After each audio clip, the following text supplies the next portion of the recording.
Howdy folks, welcome back to Trivet Nuts. I'm John. This video is a specific reply to a request from a subscriber who wanted to know about the jigs that I use for tying Sennit. Now for most of you, if you're not tying Sennit and you do projects, bell ropes, you don't really, you tie it in the hand. You don't really need a jig or a clamp for that.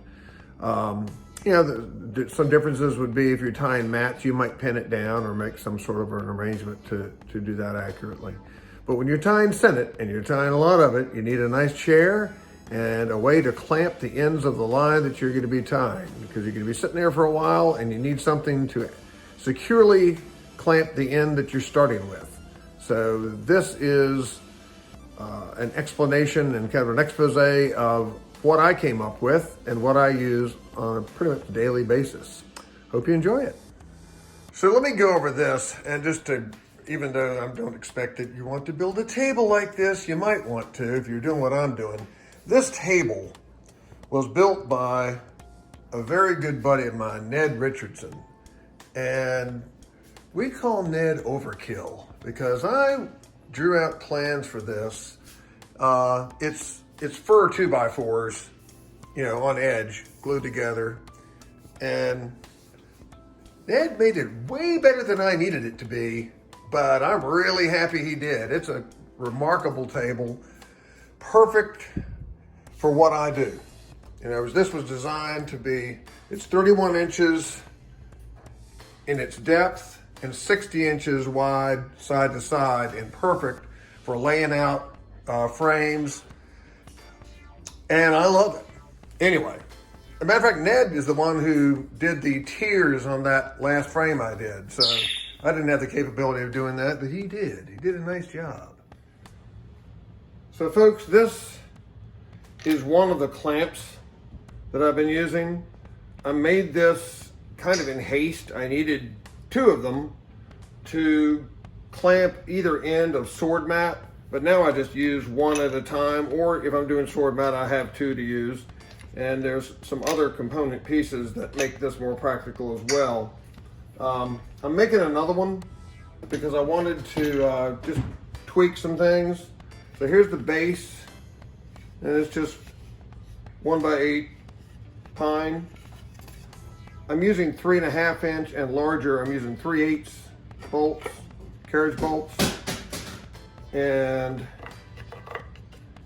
I'm going to use a dot of 5200, 3M 5200 to make it permanent. Also, I will coat this in cork to protect this and also keep it from getting slippery. So there's that. The next layer, and this will get glued down or screwed. I may just screw it down. The biggest added aspect of this is that I'm going to be putting some nitrile rubber. This is 1/16 inch nitrile rubber, and I'm going to glue that down and glue to here to give it better grab. And it's white nitrile rubber, so it's not going to impart any discoloration to the cotton line. And I finally found some wing nuts so that I can more easily work with this. But that's the main jig that I use.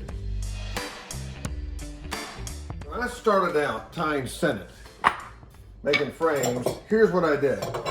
I'd get line, pinch it here, put a C-clamp on it, and clamp it down, and that worked fine.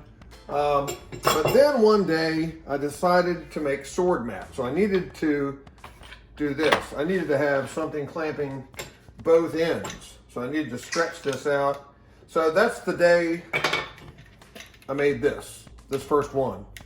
And then I was like, okay, well I need another one. I'll make two of them. So I made two. Well, I don't tie a sword mat, but every now and again.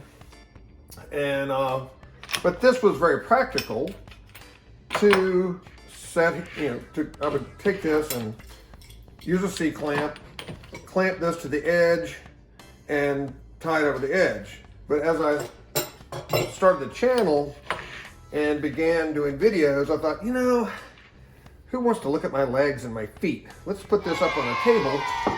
So I'd clamp it like to the edge kind of thing. And then I thought, you know, it'd be better and more comfortable to sit toward the middle of the table.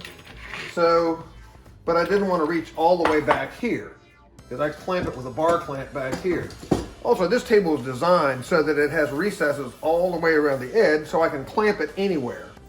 But I didn't want to go and lean way over here or have it hanging over the edge, so I was like, ha, I'll do this. Clamp this back here, like this, clamp that there, and then set this on here and screw it down. This actually has the screws in it. Screw that down, and then I can tie right here. That works. And sometimes I want it elevated even further up. Like if I'm doing coach whipping, I want more elevation on it. So I built a spacer in there. And I can move this here, here, wherever I need it to position it to my greatest comfort level and for the use of videoing, what have you. But that's kind of it. I have spacers for both. I have this one piece. If I ever need something else, I'll just cut another board and slap it on there so that it fits where I need it to go. That's about it. Well, that's all for this one, folks. More content coming soon. I'm going to be working on 2 frames at the same time. So look forward to videos on that. Remember to subscribe, like, and share. And I'll see you soon.